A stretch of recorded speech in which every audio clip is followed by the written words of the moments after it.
Good morning प्यारे बच्चों। आज हम लोग ऑनलाइन क्लास के माध्यम से बीएड फर्स्ट ईयर के C5 में अध्यापकों द्वारा बालकों का अवलोकन के बारे में चर्चा करेंगे। इसके पहले हम लोग भाषा के विकास में शिक्षक की भूमिका के बारे में अध्ययन कर चुके हैं तथा हम यह जानते हैं कि एक अध्यापक कक्ष में एक शिक्षक के साथ किन किन भूमिका में पेश आता है और विद्यार्थी के विकास के लिए किस तरह से एक अध्यापक को कार्य करना चाहिए। तो बालक के विकास में अध्यापक की गत्यात्मक भूमिका होती है। अध्यापक प्रत्यक्ष और अप्रत्यक्ष दोनों रूपों में बालक का अवलोकन करता है। कि अध्यापक प्रत्यक्ष और अप्रत्यक्ष दोनों रूपों में बालक का अवलोकन करता है और उनके विकास को रचनात्मक दिशा प्रदान करता है।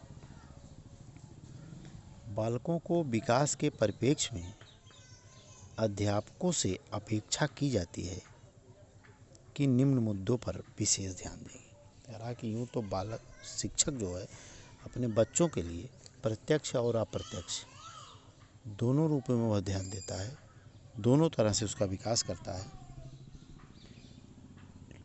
लेकिन इसके बावजूद भी अध्यापकों की जो अपेक्षा की जाती है वह कुछ रूपों में की जाती है, जिसमें पहला है सामाजिक विकास।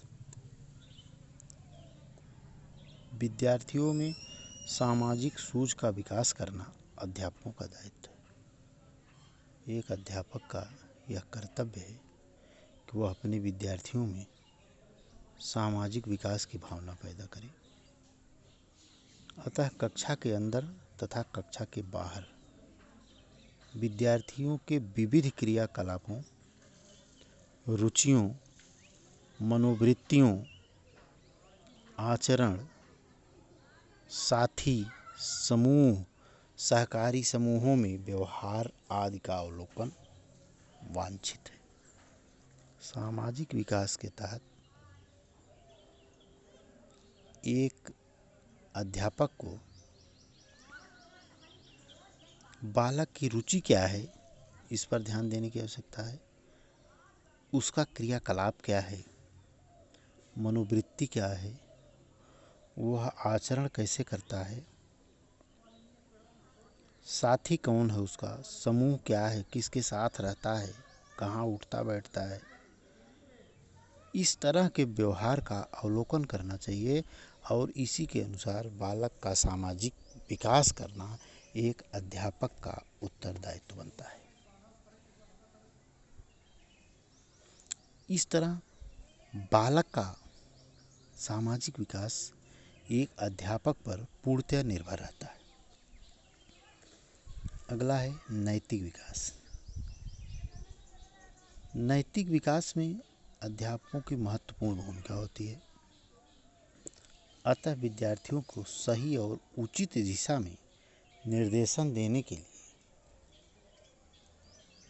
निम्न रूपों में अवलोकन आवश्यक है। हालांकि नैतिक विकास में भी अध्यापक की भूमिका महत्वपूर्ण होती है और वह अध्यापक बालकों को किन किन रूपों में ध्यान देता है कि बालकों की अभिरुचियों, क्षमताओं और योग्यताओं का, कि बालक की अभिरुचि क्या है, क्षमता क्या है, उसकी योग्यता क्या है, इस पर ध्यान देना चाहिए और इसमें सुधार करने की आवश्यकता है।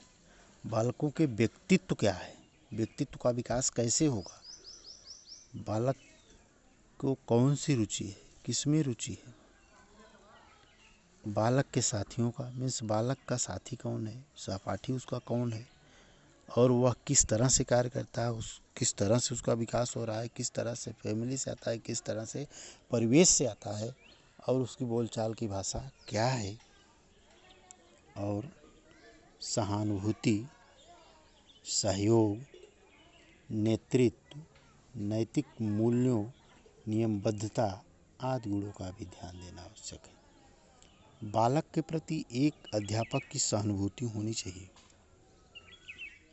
और एक अध्यापक का यह कर्तव्य है कि वह बालक का सहयोग करे और उसका नेतृत्व करे। मीन्स किसी कार्य को हम बालक को करने के लिए कहते हैं तो हम उसका नेतृत्व करेंगे तब वह बच्चा करेगा। नैतिक मूल्य क्या है? नियमबद्धता। खुद नियम का पालन नहीं कर रहे हैं और बच्चों को नियम का पालन करना सिखा रहे हैं तो बच्चे नहीं सीखेंगे। इसलिए किसी कार्य को जब हम बालक से उपेक्षा करते हैं, बालक से आशा करते हैं कि वह करे, तो उसके पहले हमें खुद उस कार्य को करके दिखाना होगा। अगला है सृजनात्मकता का विकास। सृजनात्मकता क्या है?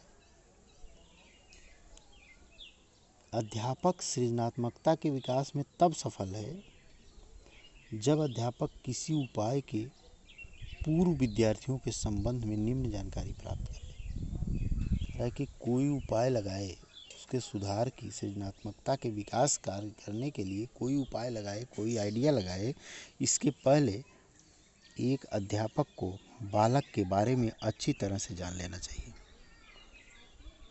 क्या जानना चाहिए? बालक की समस्या समाधान की योग्यता। किन समस्याओं को बालक समाधान कर सकता है? कौन सी ऐसी समस्या है जो सृजनात्मकता के विकास में रोड़ा है और उसको समाधान कैसे किया जाएगा? विद्यार्थियों की मौलिकता की प्रस्तुति और मूल्यांकन की क्षमता। इन सब बातों का एक अध्यापक को ध्यान देना है कि वास्तव में बालक किस तरह से करता है। जांच करने की कुशलता। बालक में जांच करने की कुशलता क्या है? नवीन क्रियाओं के प्रति उद्भावनाओं का स्तर। नवीन क्रियाओं के प्रति उद्भावनाओं का स्तर क्या है? अगला है समायोजन क्षमता का विकास। समायोजन क्षमता बालक के व्यवहार में अपेक्षित परिवर्तन लाने की दृष्टि से अध्यापकों को चाहिए कि वातावरण में फेरबदल करें, तभी बालक स्वयं से और समाज से समायोजन स्थापित कर सकता है। इसके लिए अध्यापकों को विद्यार्थियों के निम्न पक्षों का अवलोकन करना चाहिए। कह रहे कि समायोजन क्षमता क्या है? कि हम कोशिश करें कि बच्चा अपने आप को समायोजित कर ले और दूसरों को चेंज करने के बजाय पहले अपने को चेंज करे। आप जानते भी होंगे,